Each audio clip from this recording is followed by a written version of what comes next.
Hey, dude. Hey man, how's it going? Good. How are you? Excellent, excellent. Having a good week. Happy Friday. Thank you. Happy Friday, man. I'm feeling ready to go do something fun. So I hope you do too. Get out Yeah, there and it's live life. summertime. It's summertime, and you got to enjoy the sunshine here in Seattle while you can. No doubt. No doubt. What are we talking about? We got a pretty cool topic, I think. We're teeing up for tip of the week this week, and that is the search wars, particularly for products. Oh, yeah.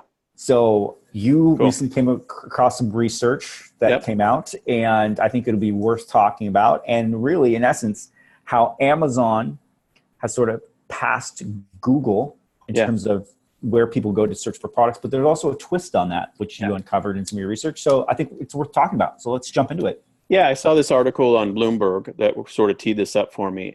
Um, the article basically it was a survey that was done of 2,000 consumers. So that's a small sample size, but it's still 2,000. And they asked the question, where do you start your online shopping? And so 49% said they start on Amazon, 36% said they start on Google, and then 15% said they start on their preferred website. Mhm. Now, so they didn't say that could be Etsy, it could be Craigslist, it could be Facebook Marketplace, could be your own like somebody's Mhm. Shopify site or somebody's website.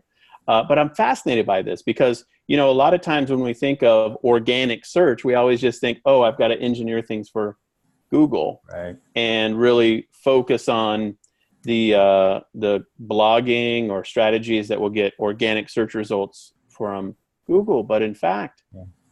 Google is for online shopping.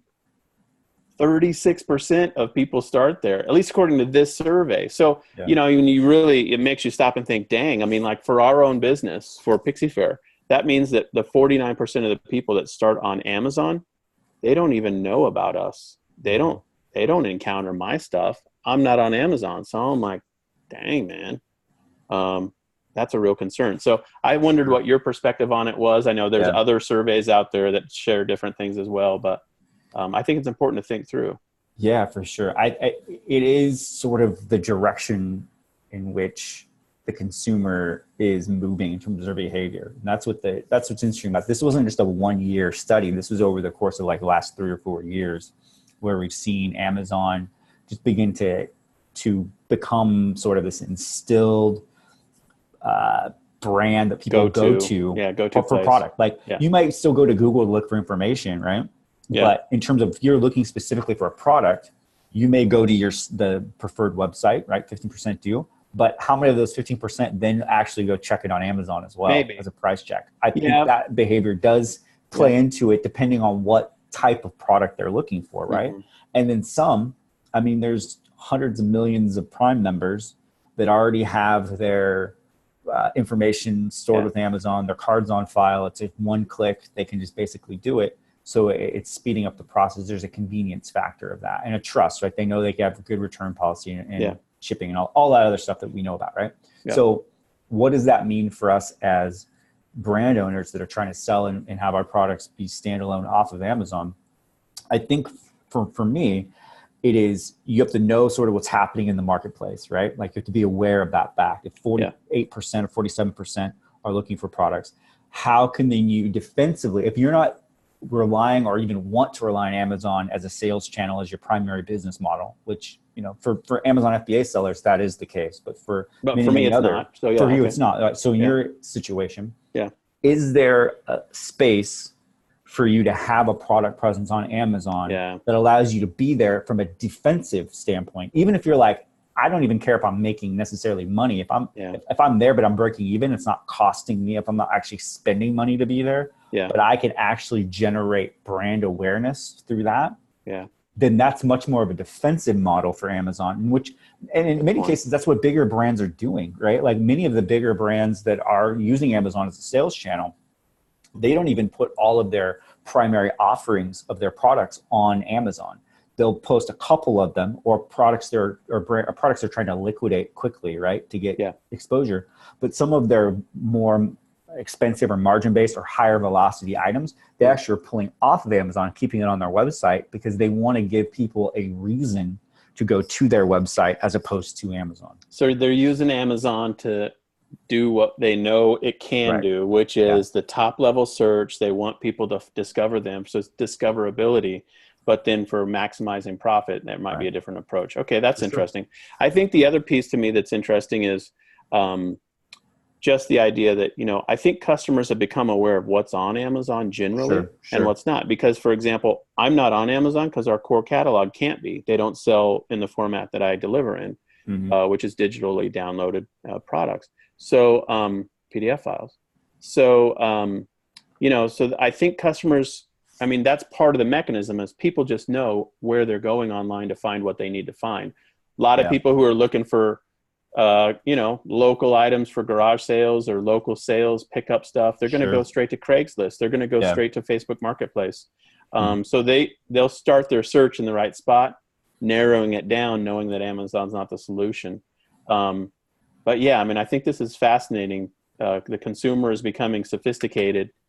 The marketplaces are becoming sophisticated. And that means for us as sellers, we have to understand the sophistication and figure out what to do. I love the topic. It's just fascinating to me. And the real question is, will Amazon continue to become more and more dominant, or is it plateaued, or is it going to decline? And will the other preferred brand or preferred websites, go up over time?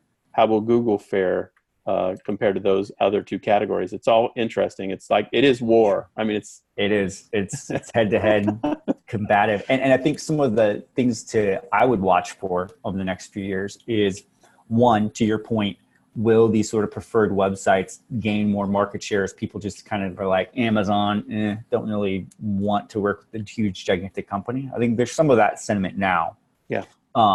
Two, how does Google respond to the whole e-commerce? And I know they're thinking aggressively about that now, building in sort of shopping experiences directly into Google search components so that you can hook into your Shopify store. And could a tandem between Shopify and Google together take market share away from Amazon? Because as we know, Shopify is opening up a whole fulfillment network and trying to handle that piece of it to be competitive. So I think that'll be interesting over the next couple of years to see how Google responds, because Google has a ton of money, right? They're not poor, and they see opportunity, and they don't want to be giving up market share, which they had. Because if the history of this is that Amazon actually arbitraged Google's traffic to build their brand at the beginning, right? Like Amazon for years and years was the biggest spender of Google AdWords. So they basically were taking the Google traffic, arbitraging it to Amazon to build the brand, and so Google's now they're aware of that. So and how do we adjust it? Yeah, we talked about that a few weeks back when we talked about is Google referring less traffic to websites. So go check that video out if you want to go deep on the path we think Google is on. And we refer to Rand Fishkin, who was the CEO, founder of SEO Moz, and his research based on what Google's doing. Yeah, to your point, I think they're on their own journey of figuring out how to capture more of the online sales, e-commerce, retail type traffic and opportunity into their own ecosystem. Definitely. Go to the blog post, check that out. Now, I think here's what's interesting. If we can take Amazon's tactic and use it against them, and that is sophisticated sellers, I think, are siphoning off Amazon traffic to their websites, and the cycle is repeating itself. Right. So that will be interesting to see where that 15% preferred number grows over time. If people can defensively and as a lead generation model use Amazon to pull brand awareness and do that and basically repeat. So it'll be interesting. Yeah, no doubt. It's a fascinating situation we're all in together. So if you like this type of topic and you'd like to go deeper into it with us, the Inner Circle is available for you to join. It's our group. Coaching topics and conversations, and it's a Facebook group, and then we do special trainings. And so you can find out more about that on winningонshopify.com. And so check that out. And then you can also apply for one-on-one coaching. We do coaching with clients one-on-one. Kyle and I love working with people building their brand, their e-commerce strategies, their sales channels through Amazon and eBay and Walmart.com and Shopify.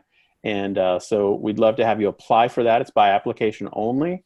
And we have a video call where we sort out together whether it's a good fit for you and a good fit for us, whether we can add a lot of value. And if we can, then we're happy to start working with you if you're in the right place for that. Definitely. So I think that about does it. Anything I'm forgetting on that side? I think that's it. And I'm glad that we both got the memo and wore the exact same shirt today. So we're both wearing gray shirts. So once you're in the inner circle, we're not going to send you a gray shirt, but that would be cool if we did. It would be cool, but we're not going to. So yeah, we're not a cult. We're not. No. All right, man. Good times. Talk to you soon. Have a good one. Later. Bye.